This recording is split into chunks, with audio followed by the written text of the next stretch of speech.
Welcome to What's Happening. I'm Brad. I'm Fred. The show we talk about what's happening. What's happening with you, bro? Not much, man. Watching Michigan go ahead and secure this Big Ten conference championship. Here you go. Already. Off the trash. 17 seconds into the recording. I'm just saying, you the one that scheduled the recording on the squad on. Listen, I ain't expect Michigan to be there. That's my bad. You know what I'm saying? The first time y'all beat some Ohio State. Now, let me not even do that because I don't care about no Ohio State. I'm just being petty for no reason. You know what? I got drugged. Don't say y'all. My team beat you. My team beat your team. Guess what? Did it help y'all? Did it help you? You know what? Curious. Your mama. How about that? You always gotta go to your mama, Joe. Here we go. Oh man. Yeah, you know, good, we still. What's up? Said you good though? Oh, I'm good. I had some of that. I had some non-denominational banana pudding today. Here you go. Shots fired. And it was wonderful. Shout out to Big Name. We're gonna get you back on the pod soon, bro. Hey, I'm still getting good feedback on everything. DJ Blue. I am the DJ Blue. Follow Name on Twitter. But I'm still getting good feedback on everything that we do, man, and I appreciate it. You know, this is the first episode that I'm recording with my new microphones. Hopefully, I don't sound like Squidward anymore. Y'all let me know either way. It's all good. But yeah, man, let's get into it. You know, appreciate the feedback, appreciate y'all rocking with us. And we're gonna get heavy. We're gonna get heavy today. So we are recording this on Tuesday we're recording this Where are you at? What? Listen, we're recording this on Saturday, December 4th. On Tuesday of this past week, there was another another school shooting in Oxford, Michigan. And I'm from Detroit. It's about, depending on what part of the city you're in, Oxford is about somewhere between 45 minutes to an hour north of Detroit. So, you know, not far, you know, from home. I don't have family there. I don't know anybody that lives in that area, at least to the very best of my knowledge. And, you know, I don't know anybody that was directly impacted by the events in Oxford. That said, you know, it is still a, you know, sad event and, you know, just heartbreaking. You know, just you pray for those families and, yeah, man. I mean, that's just kind of thing that's just, it has you lost for words, man. Definitely prayers for the family. The families. So, you know, we figured we would talk about, you know, gun violence, with you know, given that is kind of, you know, what's going on right now. And what's crazy, bro, and I didn't tell you this before we got started. You know, that happened on Tuesday. Monday, I was in that area. Oh, wow. I, you know, for my job, you know, I do a lot of driving around to different locations to visit and train and do things of that nature. And I have a certain, you know, set or groupings of locations that I visit. You know, I literally have it, you know, it's group A, group B, group C, right? And when I hit that group, you know, I hit the same locations in that group every single time. On this day in particular, I kind of needed to pick up some stuff from lost time and do some other things. And I think I spoke incorrectly. The shooting was Tuesday. I'm sorry. Nonetheless, I actually crossed through the Oxford, Michigan area to navigate locations. And I spent some time in Oxford that I went through some parts of Oxford that I had never gone through before, just by the nature of what I structured. And, you know, I got to see, you know, a little bit of the state of that town, or at least what made an impression on me. And again, I don't have family that lives there. I've never lived there myself. And this was the first time that I actually drove through this town in greater detail, right? So I can't help but to think back to the things that I saw on Monday that stood out to me. And I might ruffle some feathers with this, but you know what? It's going to be what it's going to be. We ruffle feathers on this show anyway, right? Whether it be non-denominational pudding or vaccine mandates, you might not like what we got to say. Nonetheless, as I'm driving through this town, it's clearly a very conservative area. One house I passed had a flag that said Trump 2024 will be back. Another house I passed in the area had a flag that said Trump 2020. It was a big, huge, massive, pro-Trump flag, right? And while I was driving through this town, there was a truck that I was behind that said, it had a decal on the back window that read, "Protected by Second Amendment security," with an image of a gun. I say that not with the intention to paint a picture that this is not to paint a picture against conservatives or anything like that. That's not my intention. But what I am saying is that it's clearly a very conservative area, and it's clearly an area that is comfortable with guns, right? That's important for me to highlight, because when you hear the terms gun violence, what do you typically think first when you hear those words? I mean, somebody got shot by a firearm of some sort. Mm-hmm. Anything else beyond that, or that's just kind of just your surface level thought? I mean, that's just my surface level thought. You gotta think though. And I'll explain later, but I'm probably gonna have a different stance on it. You know what I mean? And that's because, one, I've had a carry concealed. I do have firearms in my house. You know what I mean? I've took my kids shooting. So, in some instances, I hear gun violence, or there was either a shooting or somebody got shot. I don't ultimately think death, but I pray that nobody, hopefully died from the situation. So that's just where it's at on the surface level. I asked that question because for me, when I hear the term gun violence, I always think it's something relative to the communities that we grew up in. Typically Black communities, and there is a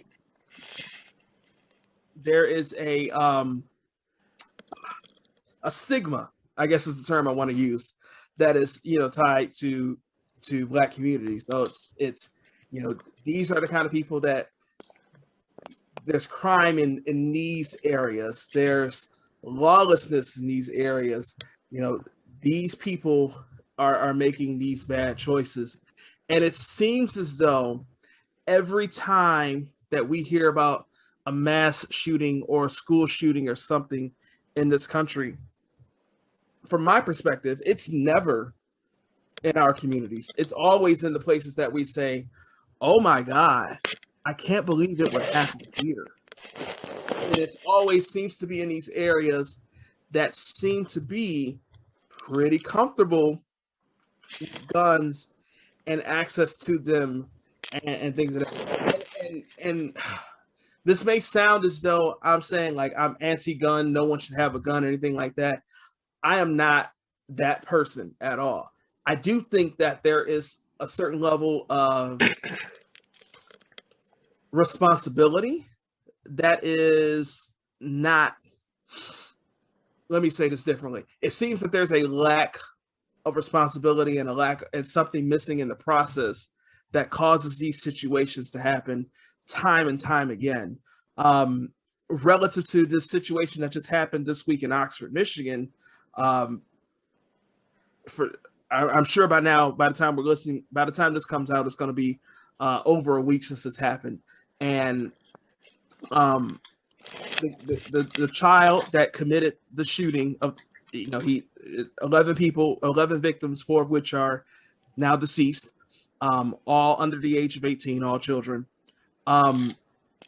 He had access to this gun in his house and it wasn't secured.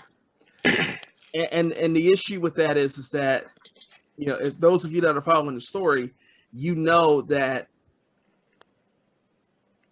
there were clear signs that there was something mentally not right with this child, and that the parents have been warned. And not only were they not addressing those issues in a serious manner, but they also left the gun with easy access to a child to get and to do damage. And that's exactly what happened.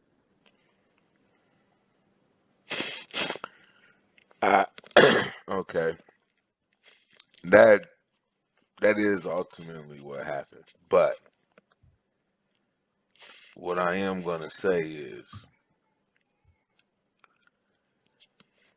it's okay, because it's quite a bit. But number one, yes, he probably had access to it, easy access to it. But in most conservative areas or homes, you do. Because you grow up shooting. You grow up learning how to handle a firearm. You grow up learning how to clean a firearm. You grow up learning when and when not to, use a firearm. It's there for your protection. When I was in 4th grade, I had a teacher named Mr. Moffitt, Cameron Moffitt. And I'll never forget, we were going on some type of break, might have been fall break or something like that, I believe.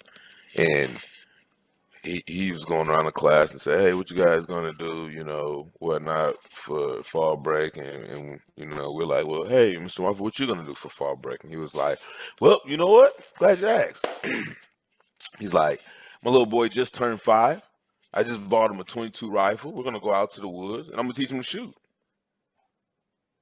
In the 4th grade, that blew my mind. Like, what in the world? 5 years old? I'm like, there's no way.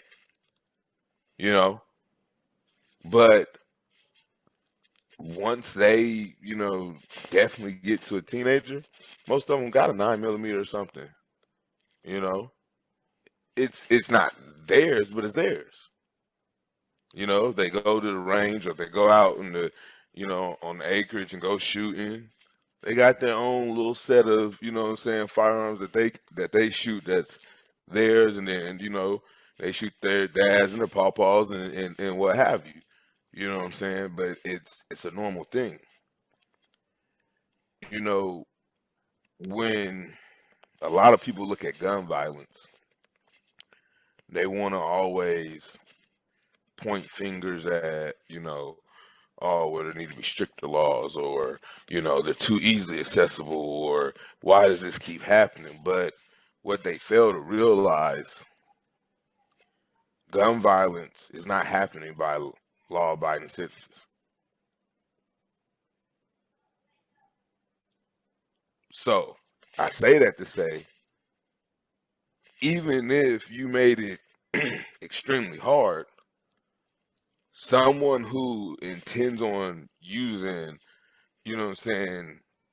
gun violence in the act of harm or in a illegal nature is going to do it with or without restrictions and what have you. Because at the same time, you got trade shows and whatnot.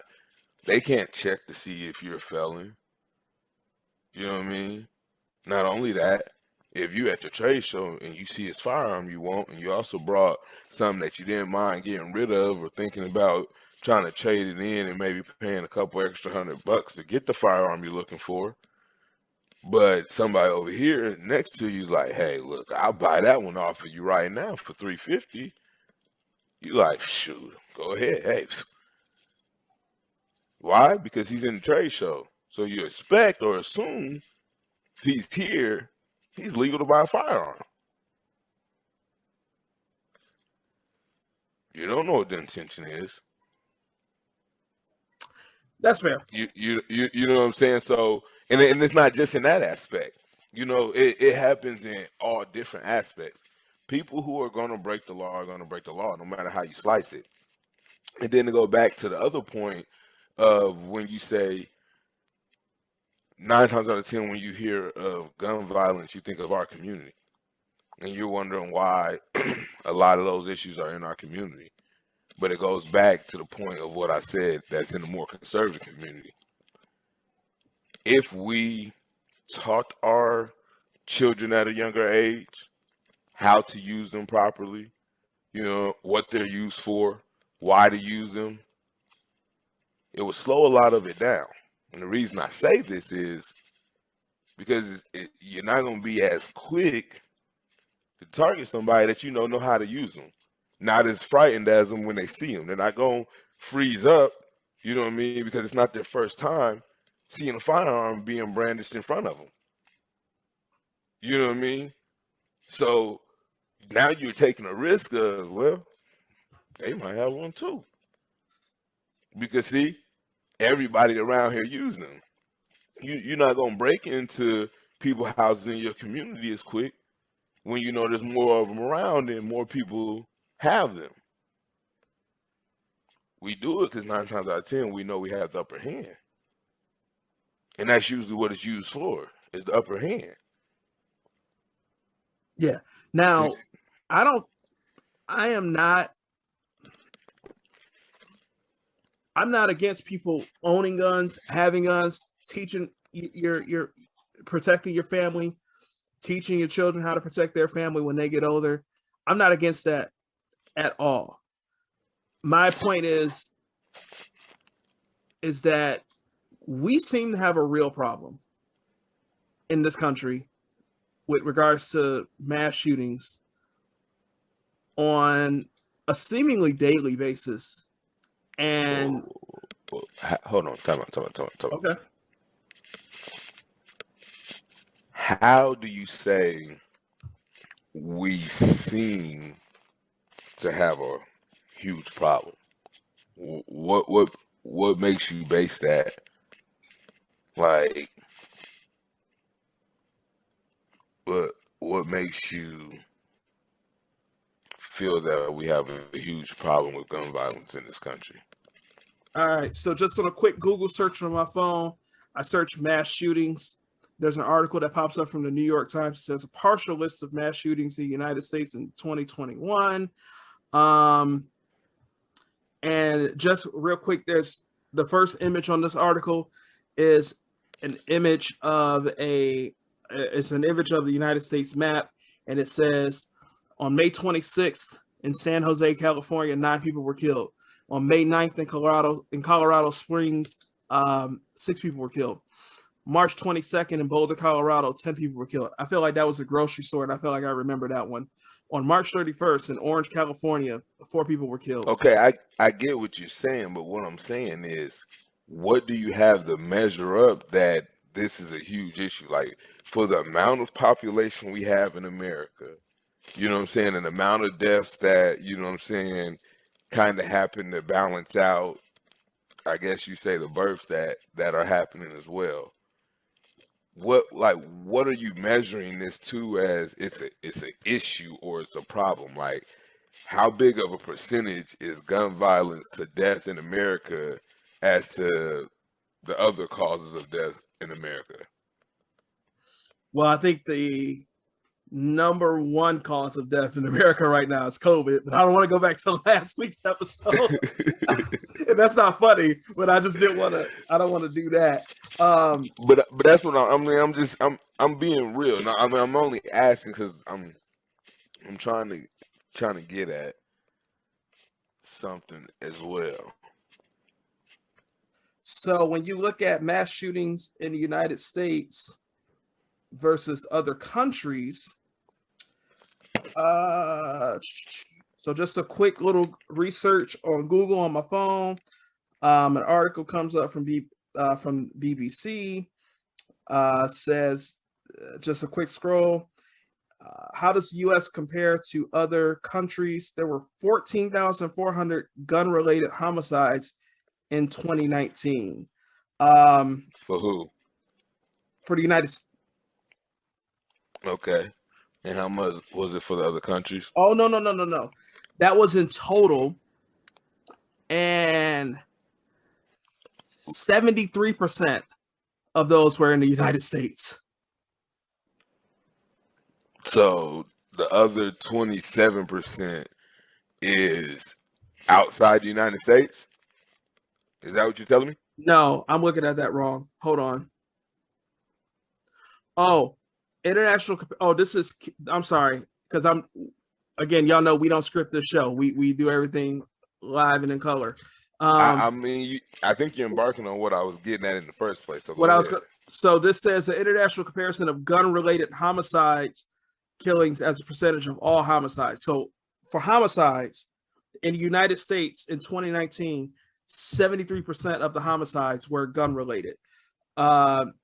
In Canada, 39% were gun-related. In Australia, 22% were gun-related. And in England and Wales, for 2020, I don't know why they have that here, but 4% were gun-related. So stop. Okay. Real quick. So, do you know what the difference is between the United States and the rest of those countries? We own the most guns. No. Well, yes, but what else? What else are you wanting me to do? What else are you wanting to know? Or what else? What's your point? Sorry. They're not allowed to have guns in those other countries. They're strictly a gun banished. The only people allowed to have guns in other countries, there's only 2 countries that's legally to have guns, and if I'm not mistaken, it's either like Switzerland or New Zealand, don't quote me, in the United States. All the other countries, if you get caught with a gun, you're going to jail. It's illegal. So think about that. So to your point, this article says Switzerland and Finland are 2 of the European countries with the most gun per person. They both have compulsory military service for all men over the age of 18. The Finnish Interior Ministry says about 60% of gun permits are granted for hunting, a popular pastime in Finland. Going back up to what I was saying about the U.S. having the most guns, this article says that the top 10 civilian gun-owning countries, the U.S. is far and away number 1. Firearms per 100 residents. So for every 100 U.S. citizens, we have 120.5 guns. In second place is Yemen. Per 100 Yemen residents, they have 52.8. If we go down to Canada, Canada's down, just to keep it with what we talked about earlier, Canada has 34.7 per 100. And then those other 2 countries, Australia and England and Wales, are not in this slide or not in this this image. So yes, we have more guns. We have more guns than people. Not only do we have more guns, but we got laws as well. You know what I'm saying? So that allow us to have them. Mm-hmm. So you're telling me you're naming countries that's having homicide, gun violence that's not supposed to have a gun. Explain that. So you know what I'm saying? When people say that, you know what I mean? Oh well, we need stricter laws. You still, to my point, people who plan on committing violence or plan on, you know what I'm saying, doing violence is, you know, like literally going to do it regardless. And that's just, you know what I'm saying, to the nature of like, if you want to or don't want to. Yeah, but it's not even numbers. we're talking 73% in the U.S. versus Canada across the street from me is 39%. So it's not like we're talking like it's just as easy. It's yes, criminals are going to commit crime. The moment that you commit a crime, you're a criminal. But obviously, the access to the ease of access to the weapon in the United States is obviously attributing to the gun-related homicides in the United States. It's a clear evidence. We have more guns than people, and the super majority of homicides in the United States are done with a gun. I mean, you can have that point, but it's still, you know what I mean. The reason that there's more guns than people is because we're allowed to have them here. You know what I mean. And I'm not saying that. I'm not saying that they're we not shouldn't be allowed allowed to to, have so them. they're sneaking them in and they're keeping them hidden. So truthfully, I'm sure that number that they're giving is very much slighted, because if somebody does own a gun, they're not going to tell that they own one when they're not supposed to have it. Wait, what? Say that again. That didn't make sense to me. Basically, if you're doing research and surveys, it's basically like the census. And you know how it goes in black neighborhoods. Census people pull up, they ain't trying to tell you how many people in the house, none of that. They don't want you to know because they scared you finna go and mess up Section 8 or what have you. They don't know, so they, you know how they, just me and my daughter, that's all that's in here. And it's 15 people behind it though. You know what I'm saying? Like straight up. So it would be in the same aspect if you're not supposed to have firearms or what have you. You're not gonna say, hey, you know what I'm saying, we got firearms. So those numbers for those other countries, you know what I mean? You don't really know how many firearms is in your country if your citizens aren't supposed to have them. So then, for that perspective, you would say that there's more guns than what's being reported in this data. And let me make this point just while it's top of mind. This article that I'm referencing from BBC News, it looks like it was originally produced on October 3rd, 2017, but it was updated on April 8th of 2021. Just want to make sure I have that out there. So if anybody says, hey, you're resourcing an old article, yes, it is old, but it was updated this year. Right. But it's just for dialogue purposes, but I mean, it can be, and it may not be, but I'm just saying you won't really know, because if you're not supposed to have them, then you're not going to report them. You know what I mean? So I'm feeling like those are for the ones who are able to be permitted and have been permitted, whether it's military or, saying police officials or what have you.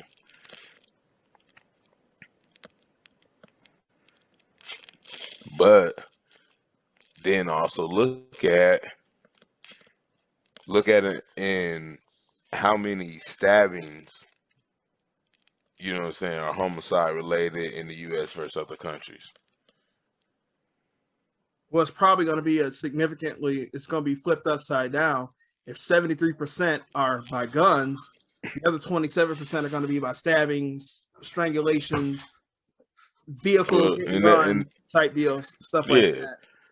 Like I said, the guns and they would, but they would have a higher in that because why? They're allowed to have those items. You know what I'm saying? And that's what I'm getting at. Like if they were allowed to have guns, then it may be an even across the board, or you would see similar numbers. Yeah, but because they're not, it's easier to shoot 11 people than it is to stab 11 people. This kid in Oxford, he shot 11 people. You can't stab 11 people just as easy. More people can run and get away. You can't run from a bullet. I get what you're saying. But you're saying just wouldn't be mass stabbings, you know what I'm saying? So because it wouldn't be mass stabbings, it would be okay. You know what I mean? I'm not saying that. Feel it. So because that part is important too. Like, yes, like obviously, like, and that's just a whole different episode. We can get into like how black on black crime is BS, because if you're ever murdered, God forbid, more than likely it's going to be by somebody you know. Black people tend to be with black people, just like white people tend to be to white people. That's a whole nother episode why black on black crime is a BS concept to distract, but I don't want to get to that point. But what I'm saying to that point is that you don't hear about. I can't recall ever hearing of a mass stabbing. I'm sure it's happened. I can't recall it. I know we just had the one crazy situation in Wisconsin where he ran over people at the parade. So like obviously like crazy stuff will still happen, right? People are crazy. It is flat out the world that we live in. But what's also true is that we have factual data that says that you are far more likely to be killed by a gun in the United States of America than you will anywhere else you go. And that doesn't mean that we need to take away guns. Obviously, people have done good with guns. Has it always been like that, though, all our life? Say that again. Has it always been like that, like all our life? Like say, in the 80s, was it still in the 70% that people died, you know what I'm saying, from homicide? Well, I don't know, but I want you to try to make this point. Why? Because I feel like I'm just I saying love you, bro, it but might this just be ridiculous. No, I'm just saying it just might be that, you know what I'm saying, we have more exposure to it now. That's all I'm saying. You know what I mean? That it's because we have social media and different platforms that share, you know what I'm saying, a lot more things that's going on. You know, it's not hidden as much. You know what I'm saying? That's what it probably would have been back then. So I'm just curious to know if, you know what I'm saying, the same amount of people died from homicide was, you know what I'm saying, in the 70 percentile in the 80s. And did we just not know about it as much because, you know, media wasn't what it is today? Okay, so Statistica.com has an article that says number of firearm deaths in the U.S. from 1990 to 2018. And just here on the first page, in order from 2006 on up through 2018, 30,896, 31,224, 31,593, 31,347. So it went down about 150 in 2009. But in 2010, we're back up to 31,672, 32,351, 33,563. It's just going up and up and up and up and up into 2018, 39,740. So in the 12-year period or 13 calendar year period from 2006 through 2018, we went from 30,896 gun-related deaths to 39,740 gun-related deaths. So if I go to see more data, if I go all the way down to the 90s, so actually in 1991, it was 38,000. 1993, it's 39,595. And from there, it was a slow decline.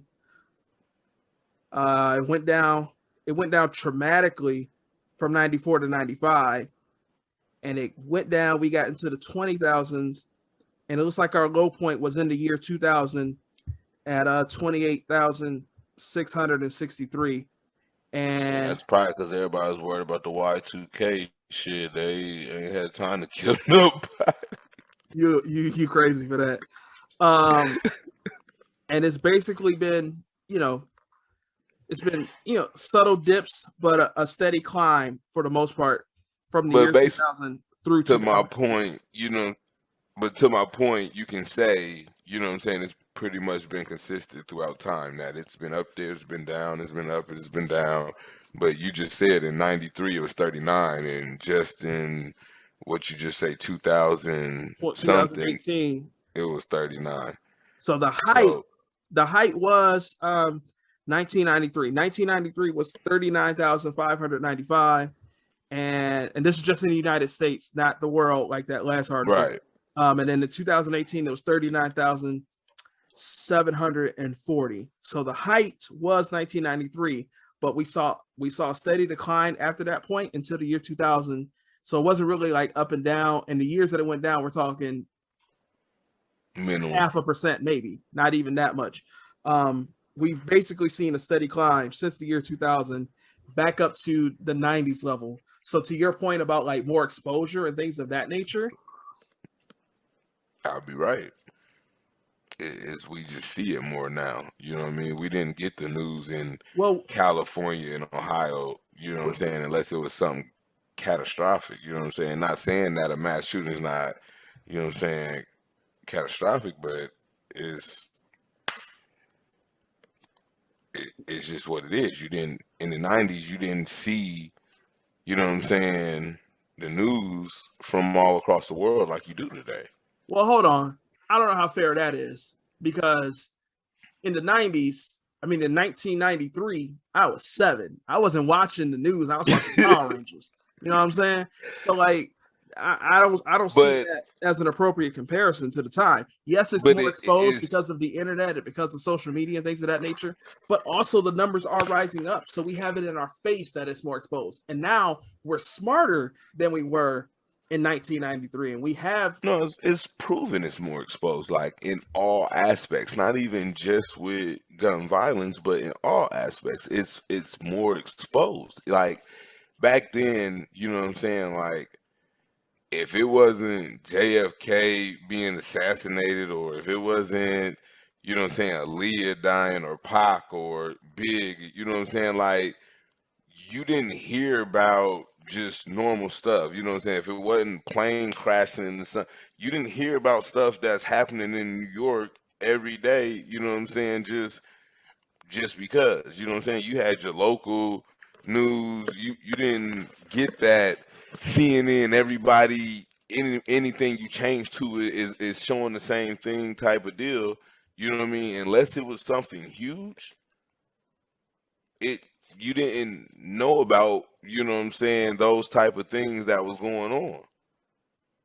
You had to literally be somebody, you know what I'm saying? I think the biggest mass shooting we heard about in our time was Columbine, you know what I'm saying? Like literally. Yeah. Ooh, I just thought of a spicy take. I wonder if 1993 was the height of it and it went down, wasn't 1994 the year that they did that crime bill with mandatory sentencing? Oh, I probably shouldn't have said that on wax. Crime bill and mandatory sentencing. Is it 1994 the year that happened?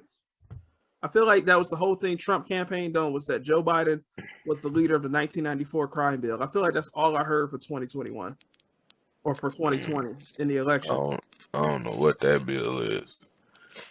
Boy, these boys getting smoked.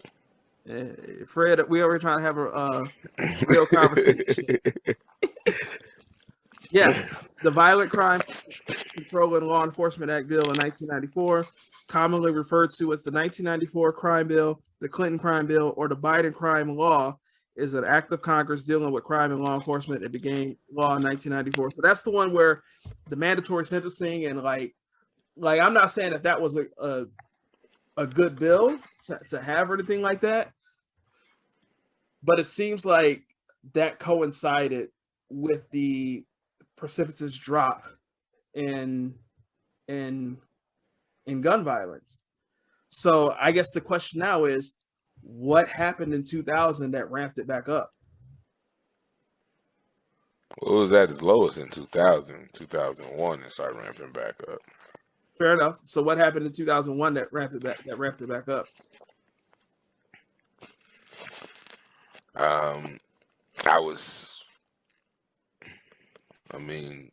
I would have to say it had to do something with coming out of the Y2K. I mean, that was the biggest thing in 2000. You know what I'm saying? So I figure it's coming out of that, you know what I mean?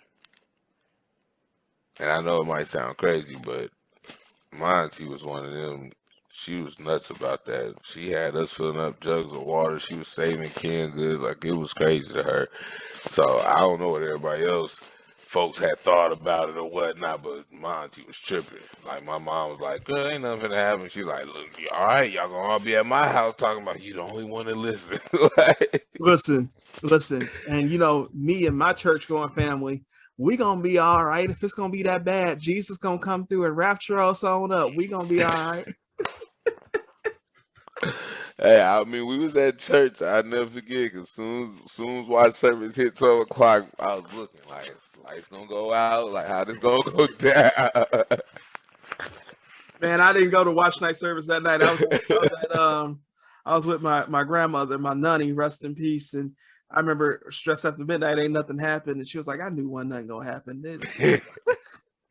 But you know what? I also think that like stuff like that, where we have these great things that we're told to be afraid of, and then they don't happen, and then we just become skeptical of stuff too. So I don't know, man. Listen, regardless of the exposure to it, we have clearly seen a rise in gun violence over the last 20 years for sure. Basically every single year. And to the point where in 2018, this article didn't have 2019. I'm not going to spend the whole podcast on Google.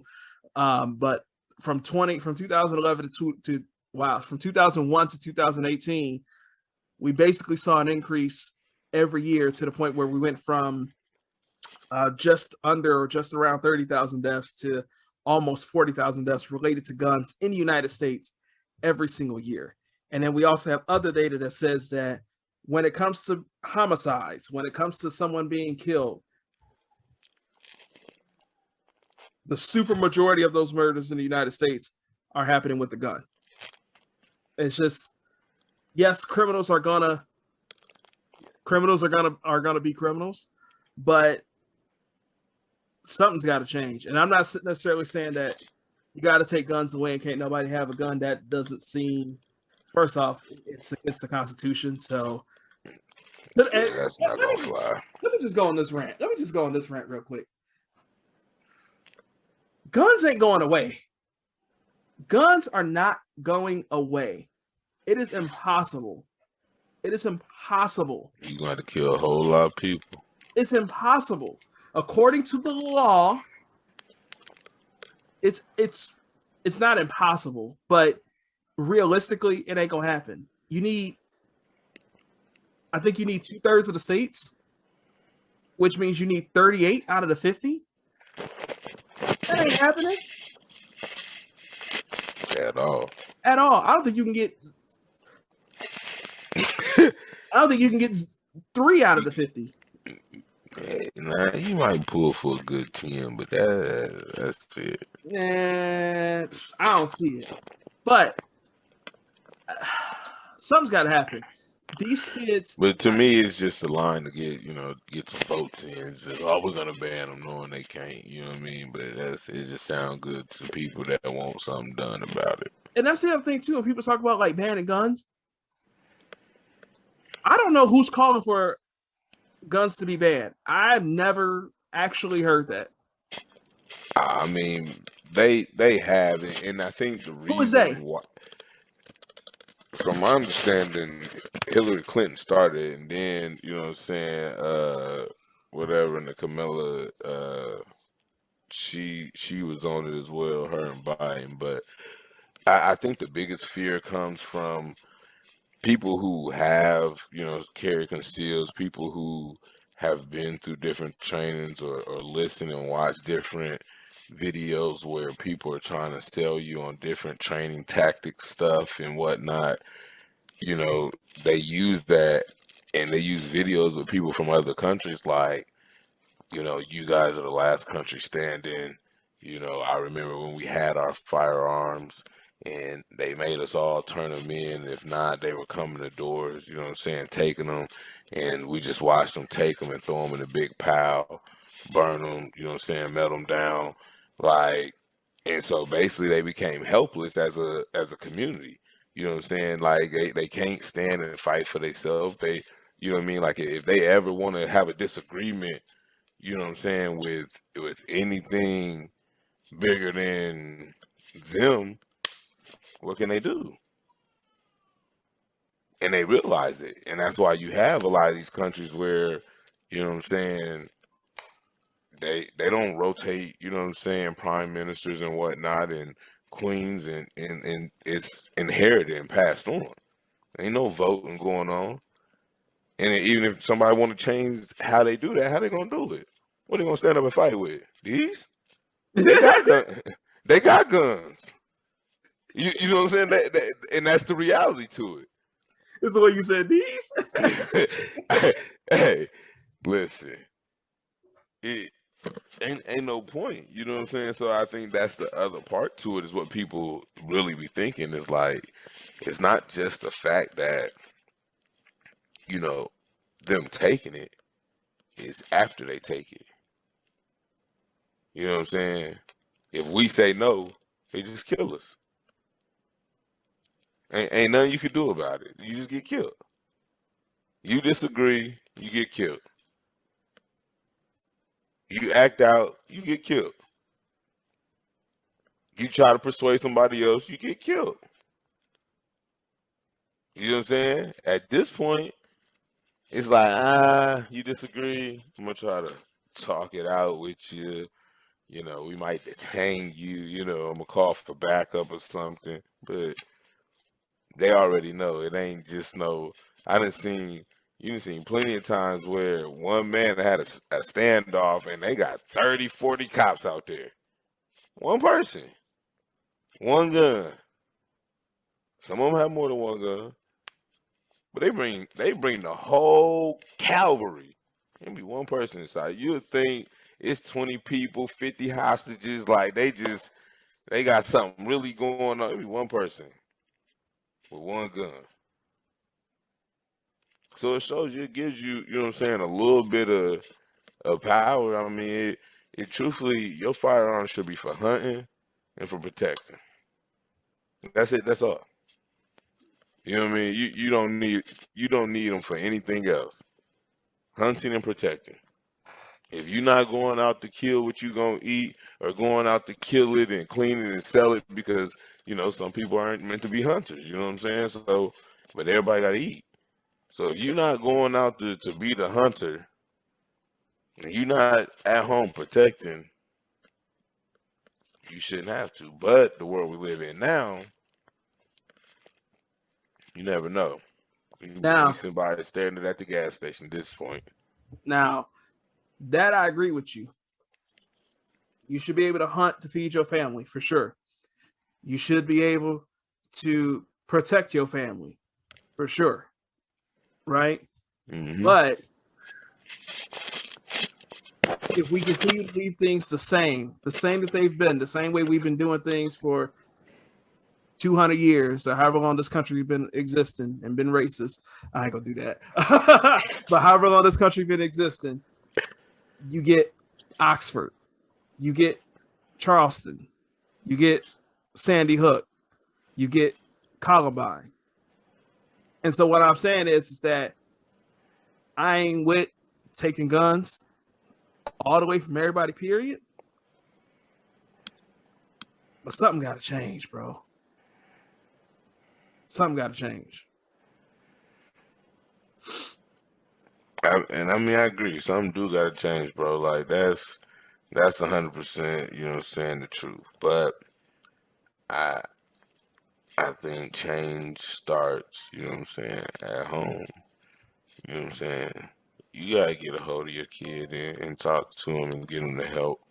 You know what I'm saying, that they need essentially to change whatever it is. Like, we don't ever know what really be sending these kids over the edge. Yeah. You know what I'm saying? Like, not until it's too late, you know. And as a parent with 7 kids, it's like sometimes, you look at it, you like, I don't even know how to separate the time for each and every one of them to make sure they all feel, you know what I'm saying, like they all loved equally. You know what I'm saying? Like I make sure I let them know. You know what I'm saying? But sometimes it's more than just letting them know. So, and sometimes you might love them equally. You might love them enough. You might not have as many kids, and it's not as hard to love them, but it's still, is it the bullying at school? Is it, what I'm saying? They're just scared to open up and talk to you about whatever it is that, what I'm saying, is bothering them. It might could be just literally kids making fun of what they're wearing, and all they got to do is say something to their parents, and it changed it. But then again, you got some parents who are like, look, I'm not getting into what all the kids at school care about. They don't live. So, I mean, it's hard all the way Now, around the board. I'm going to make 2 points to what you just said. 2 points to what you just said. You just said it starts at home, right? Mm-hmm. All right. So when this whole Oxford situation happened, I remember it had to be in 6th grade based off where home was. It was the last day of school or the second to last day of school, one of the two. And at one of the lunch periods, this girl got some food thrown at her. And I kind of forgot the situation happened until just the other day. So this is story time with your boy, I guess, for this week. And rumor is that old girl said, I'm leaving the school. I'm coming back through with my cousin. And he's bringing a gun. And we gonna handle the school up because she got some food thrown at her. School found out about it. We got out of school early. They sent us home. Nothing happened. Nobody got hurt. Nobody got shot. Nobody got beat up. Ain't nobody come up to the school to try to shoot no kids. This is in Detroit. This is on the west side of Detroit in the hood, right? Now, I'm blanking on it at the moment. And again, I'm not trying to spend the entire podcast on Google. But there were multiple behavioral concerns with the killer at Oxford High School. The suspect, I'll do it the right way. With the suspect of the homicide of the shooting at Oxford High School. There were multiple instances. He had a parent-teacher conference, and there was either a disturbing drawing or disturbing something that was written on paper. I think it was a drawing that a teacher saw and was like, yo, this is not cool. And the teacher reached out to the mom, and you and I talked about this before we started recording. Mm-hmm. The teacher reached out to the mom, called, left a voicemail, and then sent an email and said, hey, this is concerning. Right. The mom did not reach back out to the school. She sent the text to the suspect and said, LOL, I'm not mad. This is a quote. LOL, I'm not mad. You have to learn to not get caught, end quote. So to your point about it starts in the home, it absolutely does start in the home, right? And when you are going to teach your child how to do these things, you have to teach them. It's your job as a parent to understand if they are truly ready for that. If they're truly ready for that. Things that I talk about with my 12-year-old, I don't talk about with my 8-year-old. The things that I talk about with my 8-year-old, I'm not talking about with the 6-year-old. And so on and so forth, right?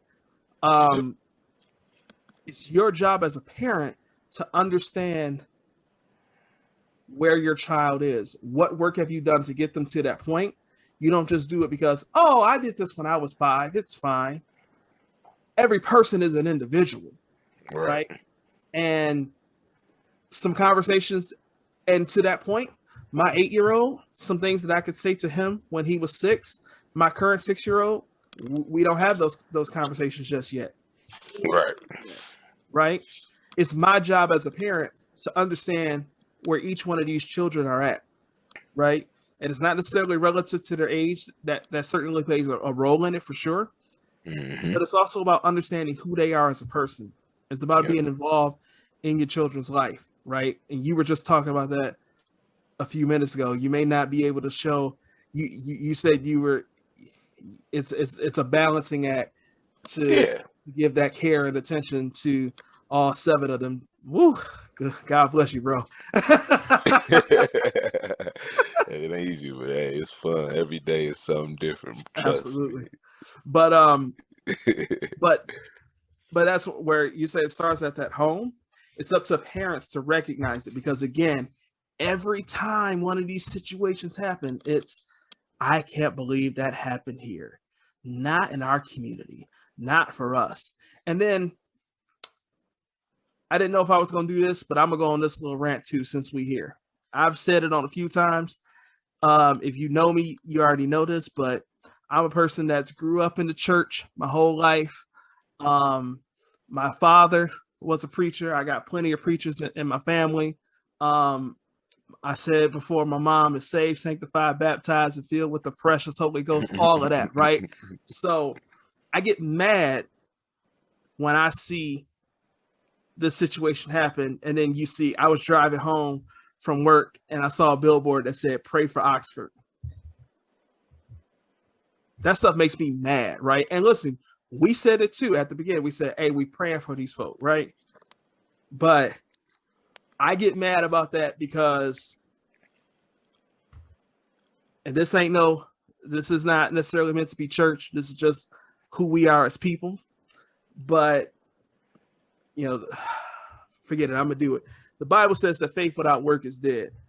Mm-hmm. So everybody that's praying, everybody praying for Oxford, and then you prayed for Boulder when there was a shooting that happened there earlier this year, and you prayed for Charleston when there was the 9 people in Charleston that were shot, and you prayed for Columbine back in 1999, and you pray for this, and you pray for that, and you pray for this, and you pray for that.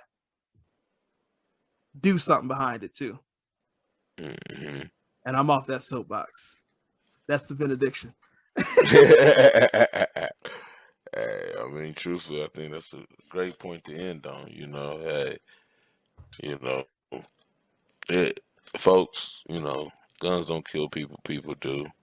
You know, like I said, it's not a need to ban the guns, because people who, you know what I'm saying, that wants to do illegal activities or violent crimes are going to do them anyway. And, you know, it starts at home. You know what I'm saying? See what they up to.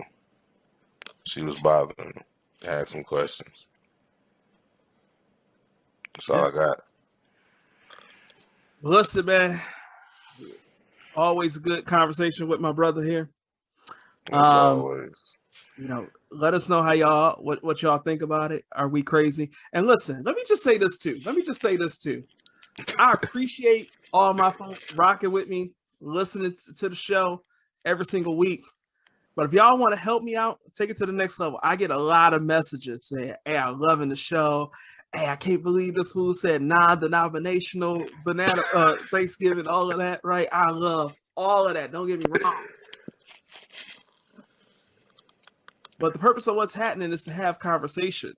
Don't just have a conversation with me. Hit us on those socials. Use the hashtag Whus Hattnin. Tag us in a Twitter post. Hit that Instagram and comment under the show post or the little clips that you see. All of that. Get involved. And if you like the show, if you rock with us, subscribe to us on your podcast app, right? Make sure you hit the bell to get the notifications so that every Wednesday when them episodes pop up on your phone, you ready to go. You ready to rock with us. Tell a friend about us. Share us out, you know, on your socials, whatever it takes. You know what I'm saying? Let's keep these conversations going, because this is the reason why I wanted to start this podcast. I'm just saying this right now is because we just need to have conversation. And you said something to this effect on last week's episode, but like, we just need to have conversations with each other. So like, I appreciate y'all having conversations with me. I'm not saying I don't want to talk to y'all, but I'm saying that a lot of y'all that's talking to me need to be talking to each other too. And we need to be talking to the people in our homes and in our families and in our community. Let's talk. And let's come up with solutions together. Follow us on our socials. Fred is Mr.Humble_beginnings. I know his socials better than he do. I'm Archbishop Swag. Don't ask me about it. It's been my name for 10 years. Just follow. Follow the show at Whus Hattnin. We on Facebook, Instagram, TikTok, and Twitter. Subscribe. Leave us a 5-star review at Apple. Tell a friend about us. Tell a bunch of friends about us. Yeah. And we out.